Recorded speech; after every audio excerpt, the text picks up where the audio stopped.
Hi there, allow me to introduce myself. My name is Nikola Tesla. Probably you have heard my name before. But do you know my life story? Probably not, so that's what I am gonna tell you in few minutes. I was born on July 10, 1856, in the village of Smiljan in the Austrian Empire, now Croatia, to my Serbian father Milutin Tesla, an Eastern Orthodox priest, and my mother Juka Mandic, who invented small household appliances and had the ability to memorize lengthy Serbian epic poems. I credit my mother for my interest in inventing and photographic memory. I had 4 siblings, a brother Dane and sisters Angelina, Milka, and Marika. My brother died at the age of 12 due to a horse accident, which left my parents in shock and full of resentment towards me, especially whenever I would do anything that was credible, because both my parents would compare my brother's intelligence to mine. So I had little confidence growing up because of my brother's death and my parents grieving. From a very young age, I knew that I was destined to be an engineer. Still, my father had other expectations for me, which initially pressured me to major in physics and mathematics. In 1870, I started high school at the Higher Real Gymnasium in Karlovac, Austria. I completed high school in just 3 years, graduating in 1873. Determined to pursue a career in engineering, I enrolled at the Austrian Polytechnic Institute in Graz, Austria in 1875. It was here that I studied a Gram dynamo, an electrical generator that produces direct current. I began thinking of ways this alternating current could be used in industrial applications. Though I never graduated, I posted excellent grades and was even given a letter from the dean of the technical faculty addressed to my father stating, "Your son is a star of first rank." Feeling that chastity would help me focus on my career, I never married or had any romantic relationship. In 1881, I moved to Budapest, Hungary, where I gained practical experience as the chief electrician at the Central Telephone Exchange. In 1882, I was hired by the Continental Edison Company in Paris, where I worked in the emerging industry of installing the direct current-powered indoor incandescent lighting system, patented by Thomas Edison. Impressed by my mastery of engineering and physics, the company's management soon had me designing improved versions of generating dynamos and motors, and fixing problems at other Edison facilities throughout France and Germany.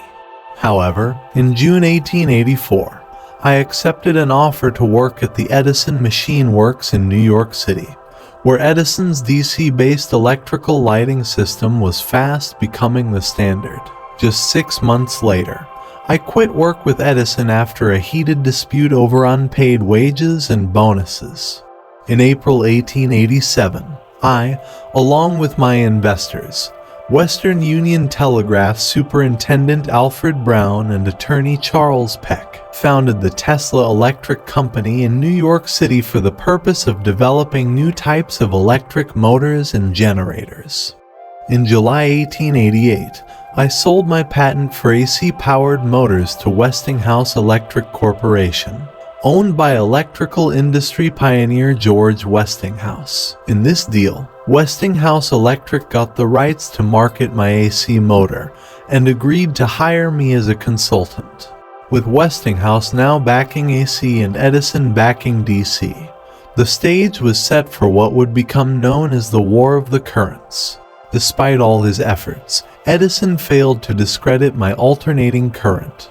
Moreover, Westinghouse won the contract to build AC electricity generators for a new hydroelectric power plant at Niagara Falls, so that established my AC as the standard for the electric power industry, and effectively ended the War of the Currents for my favor.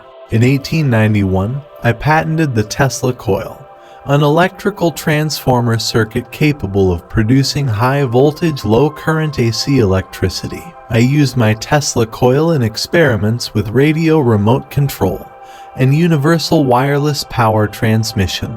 From 1901 through 1906, I spent most of my time and savings working on my most ambitious project, an electrical transmission system I believed could provide free energy and communications throughout the world without the need for wires. I began building a power plant and massive power transmission tower at my Wardenclyffe laboratory on Long Island, New York. However, in 1906, I was forced to abandon my wireless power project, since my project's sheer enormity caused my investors to doubt its plausibility and withdraw their support.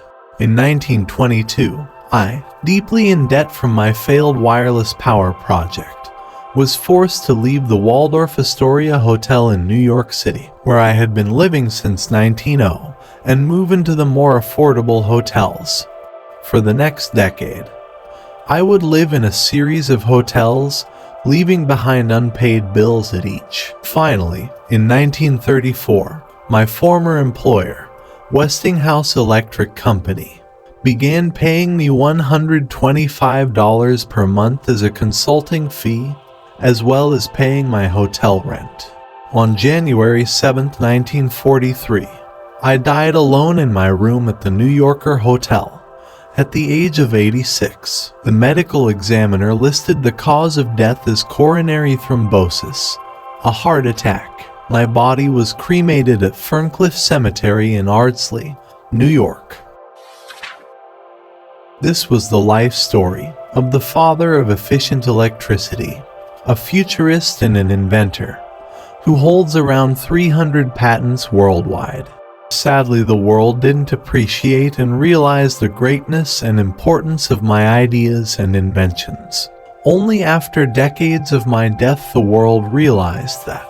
But my legacy, as one of the world's most visionary engineers of all time, will continue from one generation to another. Best regards, Nikola Tesla.